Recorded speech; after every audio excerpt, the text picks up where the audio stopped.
All right, let's jump straight into this explainer. Today, we're looking at a story that completely flips the script on what it really means to feel stuck in life. I want to introduce you to Thomas.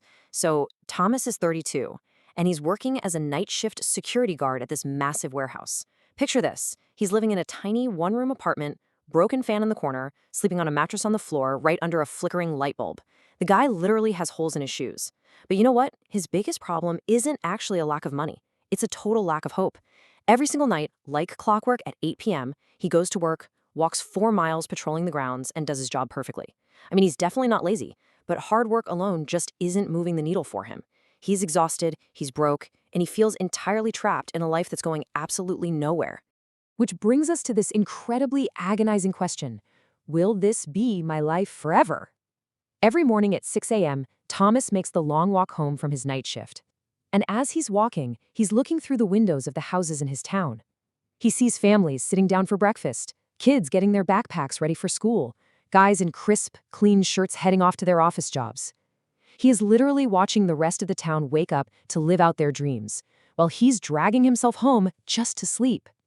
Thomas felt like he was living backwards, you know? The whole world was moving forward while he was just sleeping right through it. He desperately wanted to learn new skills, but man, after working all night, he was just way too exhausted.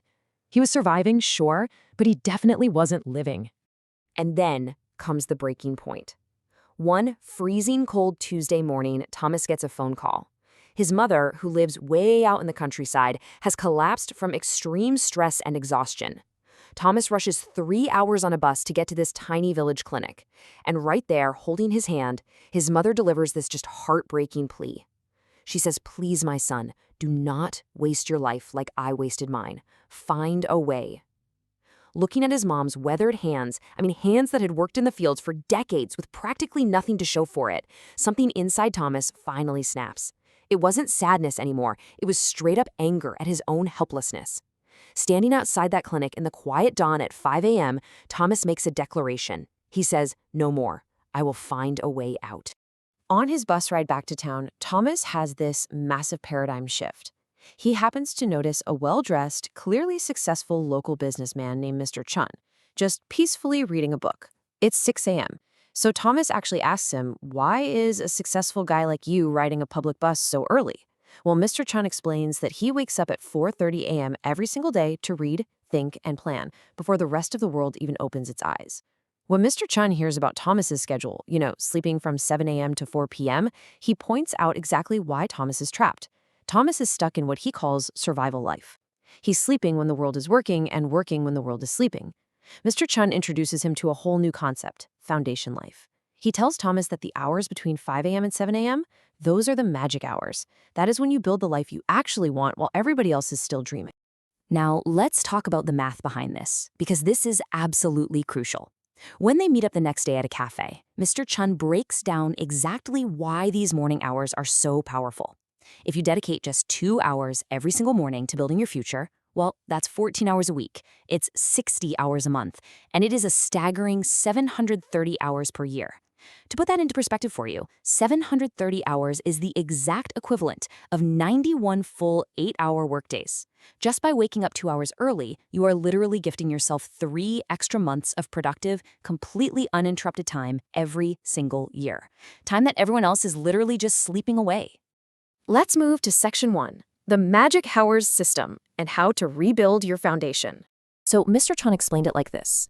Right now, Thomas's life was like a house that was completely falling apart, simply because he was too busy surviving to actually fix the foundation. This non-negotiable 2-hour morning routine is designed to rebuild it from the ground up. Hour 1, from 5 to 6 a.m., is dedicated strictly to building skills that will change your financial situation.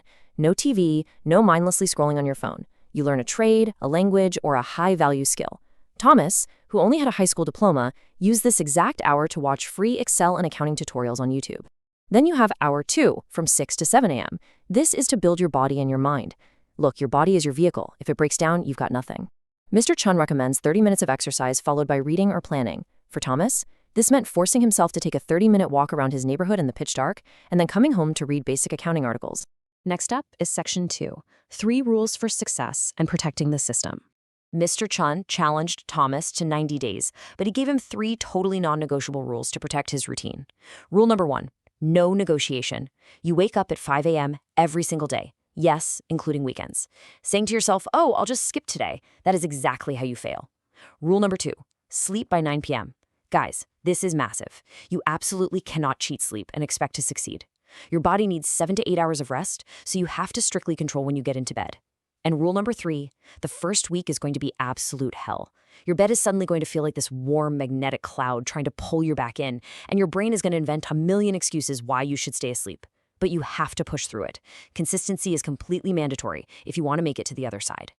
Moving on to Section 3, the 90-day transformation. Let's look at the execution and the results. So Thomas actually accepts the challenge, shifts his entire schedule, and gets to work. On day 1, that alarm screams at 5 a.m. His whole body aches, his mind is literally begging for sleep, but he remembers his mother's face in that clinic. That first week is just pure pain. He's sitting there in the dark, eyes burning, watching these free Excel tutorials. But then, look at day 21. Something crazy shifts. He wakes up at 4:58 a.m., 2 minutes before his alarm even goes off. His body adapted. The tutorials are finally making sense, and he actually starts looking forward to those morning walks. By the end of month 2, he's lost weight, his mind is sharp, and he's completely finished 3 online certificates. In month 3, he uses his brand new skills to organize his warehouse's messy inventory using an Excel spreadsheet. His supervisor is completely blown away. And then, on day 87, it happens. He gets offered a daytime accounting role, his very first step onto a management track with double his night guard salary. By day 90, waking up at 5 a.m. isn't just some 90-day challenge anymore. It has fundamentally changed who he is as a person. And that brings us to this really powerful realization from Thomas, a full year later. Today, Thomas is the lead accountant. He makes enough money to move his mother into a really nice apartment in town and get her the proper medical care she needs. But his coworkers notice something kind of crazy about him. He still wakes up at 5 a.m. every single day. When they ask him, why are you still doing this? You've already succeeded. Thomas just replies, success is not a destination. It is a daily practice. He continues to wake up at 5 a.m. to read, to learn new software, and to plan his future, because those 2 hours are absolutely sacred to him. It's no longer just a survival strategy to escape poverty, it's his entire lifestyle. Which brings us to our final section, your 5 a.m. challenge, the blueprint for you. Listen, the difference between where you are right now and where you want to be is exactly how you use the time when the rest of the world is quiet. And hey, this is absolutely vital if you're a new manager. When you step into a leadership role, your days get completely hijacked, right? You're in endless meetings, you're putting out fires, you're answering a million questions from your team. You basically have zero time to think strategically. These magic hours from 5 to 7 a.m. are exactly how you take back control before the daily chaos even begins. So here is your 3-step challenge for the next 90 days. Step 1, set your alarm tonight for exactly 5 a.m. Not 5:15, not 5:30, 5 a.m. And put your phone across the room so you physically have to stand up to turn the alarm off. Step 2, choose one thing to build in your first hour. Maybe it's a new skill, a certification, or setting a strategic plan for your team. Just pick one thing and fiercely commit to it. Step 3, protect your 9 p.m. bedtime. You have got to cut the endless evening doom scrolling. Shut off the streaming services. Sleep is not your enemy here. Wasted evenings are. If you want to truly own your morning, you have to own your night first. Which leaves us with one final, pretty provocative question to think about. Will you be awake?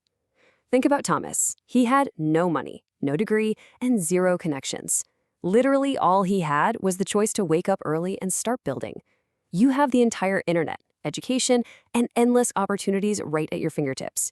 The only question is whether you're going to use it, or if you'll just hit snooze tomorrow morning and wonder 5 years from now why absolutely nothing in your life changed. Please don't make your future self wait another day. Drop a comment below right now and declare exactly what you are going to build in your hour 1 tomorrow morning. It's time to stop surviving and start building your foundation.